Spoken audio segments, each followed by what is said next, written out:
तो तकरीबन 1000-1200 बच्चा बैठा हुआ है per mile, uneducated, under employed और अनएम्प्लॉयड, एथिक्स उसके पास नहीं है। ये तो बच्चा आपको गाड़ी से उतार के मार डालेगा अगर आपने इसको रोजगार नहीं दिया, अगर आपने इसको पढ़ाया नहीं तो। हमें पता है कि एजुकेशन नहीं है, एक्सेट्रा नहीं है, लेकिन हल क्या है? हम बहुत सारे, मतलब मैं इस मुल्क में आई एम कंसिडर्ड ओल्ड, हालांकि मैं आई एम 33, लेकिन इतनी यंगस्टर्स हैं कि मैं बुढ़ा हूँ, राइट? तो इन सब का क्या होगा? मतलब what are Pakistan biggest problems और इनके हल क्या हैं? पाकिस्तान का सबसे बड़ा मसला पाकिस्तानी है। 250 मिलियन की पॉपुलेशन है, 138.9 मिलियन इसमें यूथ हैं, तो 14 करोड़ पाकिस्तानी है जिनकी उम्र 15 से 29 साल के दरमियान है। पाकिस्तान का टोटल लगभग क्या है, 3,40,000 स्क्वायर किलोमीटर स्क्वायर माइल्स।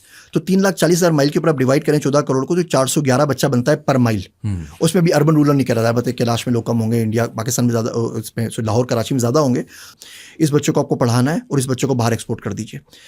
बंदा वही चीज़ एक्सपोर्ट करता है ना जो ज़्यादा उसके पास हो। हमारे पास ज़्यादा क्या है, गुर्बत ज़्यादा है हमारे पास, और कुछ भी नहीं है। हम लोग सस्ते हैं। चाइना पहले सस्ता था, दुनिया चाइना में जा रही थी, चाइना महंगा हो गया, वहाँ बिलियनर्स बन गए, फिर वो इंडिया पे जाने लगा, इंडिया भी महंगा हो गया, वो भी कम नहीं थे, अब $5-10 बांग्लादेश महंगा हो गया, पाकिस्तान सस्ता है तो पाकिस्तान एक्सपोर्ट कर दे। ये अपने बच्चे आपको बाहर भेजने पड़ेंगे, इसके बेर कोई चारा नहीं है, क्योंकि आप इन तमाम लोगों को रोटी कपड़ा मकान नहीं दे सकते।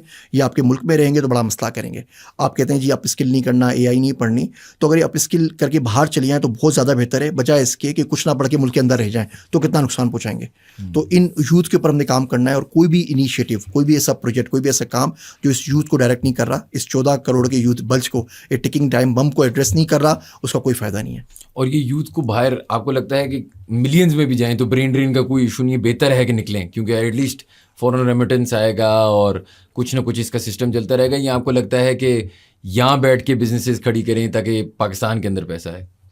ब्रेन ड्रेन के लिए ब्रेन का होना ज़रूरी है, तो ड्रेन होगा ना। जो ब्रेन ही नहीं हो, बना ही नहीं है डेवलप, तो ड्रेन क्या होगा? पहली बात तो ये है।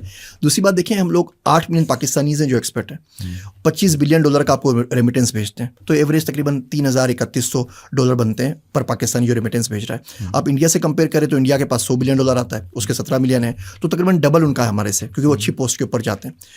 एक पाकिस्तानी जो मुल्क से बाहर चले जाए, उस पाकिस्तानी की निस्बत जो मुल्क के अंदर बैठ के काम कर रहा है, जॉब कर रहा है, सैलरी कर रहा है, 4000 बंदों के बराबर है। एक बंदा जो मुल्क से बाहर चले जाए, अगर आप 8 मिलियन और पाकिस्तानी बाहर भेज दें तो आपको सारे IMF वगैरह के चक्कर सारे खत्म हो जाएंगे। आपके पास $100 बिलियन अगर आपके पास अपने आने लग जाएं रेमिटेंस के, तो आपको $1 बिलियन के लिए भीख मांगने की क्या ज़रूरत है?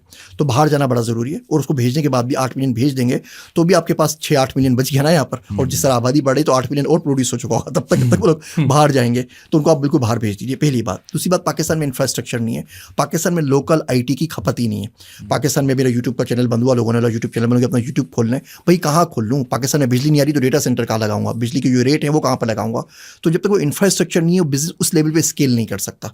आप करेंगे स्केल, आप करेंगे करोड़, 2 करोड़, 200-250। पाकिस्तान में बताया ना मुझे, वो कितनी कंपनीज पाकिस्तान में इस वक्त एग्जिस्ट करती हैं जो सालाना $1000 मिलियन कमाती हैं, एक आधी होंगी शायद, ठीक है। $200-250 मिलियन के ऊपर आके हमारी IT कंपनीज की बिल्कुल खत्म हो जाती है, उसके आगे कुछ नहीं कर सकता। तो अगर बिलियनर बनना है, यूनिकॉर्न्स बनाने, तो मुल्क से बाहर निकलना पड़ेगा ना। पूरी दुनिया आपके लिए मौजूद है, और पूरी दुनिया में आपकी डिमांड मौजूद है। पूरी दुनिया में आप देखें, बहुत सारी दुनिया में मुल्क ऐसे हैं, 70 से मुल्क तो ऐसे हैं जिनकी मिलियन से कम पॉपुलेशन है, एजिंग पॉपुलेशन है। जापान के अंदर देख लें, लिथुनिया के अंदर देख लें, वहाँ पे यूथ चाहिए, अपने बच्चे वहाँ भेज दीजिए, वो जाएंगे, सेटल होंगे, कुछ काम कर लेंगे। हमारा भी फ़ायदा है, उन लोगों का फ़ायदा है, दुनिया का इन जनरल फ़ायदा है। दुनिया जान सकेगी पाकिस्तान को, ये काम इंडिया ने कर लिया, हम लोग उसमें पीछे रह गए। अपनी वीडियोस में बात करते हैं पाकिस्तान के जो बच्चे हैं इनको कहाँ कहाँ जाना चाहिए डिफरेंट मुल्कों का। आप मुझे बता सकते हैं कि right now what you think are 3 or 5 of the best countries to immigrate to?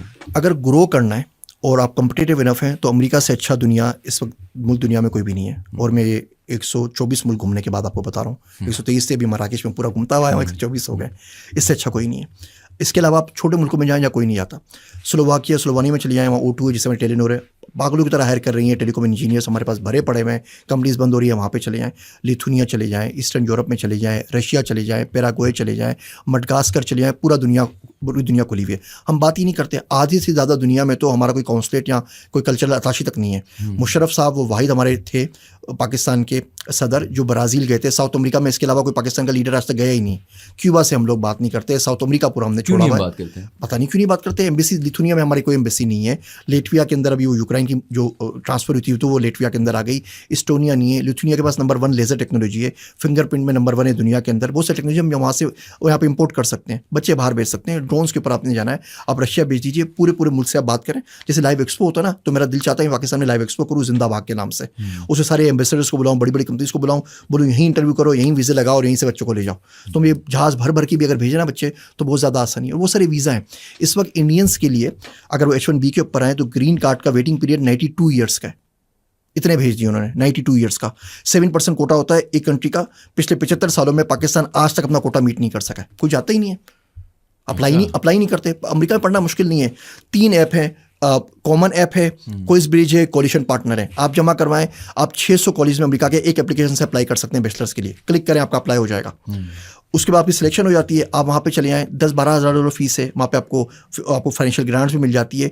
इससे ज़्यादा का तो आप यहाँ पे डीसी में प्लॉट ले लेते हैं भैया, इससे ज़्यादा पैसे तो आप शादी में बर्बाद कर देते हैं, इससे महंगी तो आप गाड़ी ले लेते हैं। लेकिन आपको बोलें कि आप 12-15 हज़ार डॉलर में जाके वहाँ पे मास्टर्स कर सकते हैं, तो बच्चे बोलते हैं महंगे, हम लोग अफोर्ड नहीं कर सकते। जो इतने लोग अफोर्ड कर सकते हैं उतने तो कम से कम जाए ना, बाकी भी वहाँ पहुँच जाएंगे।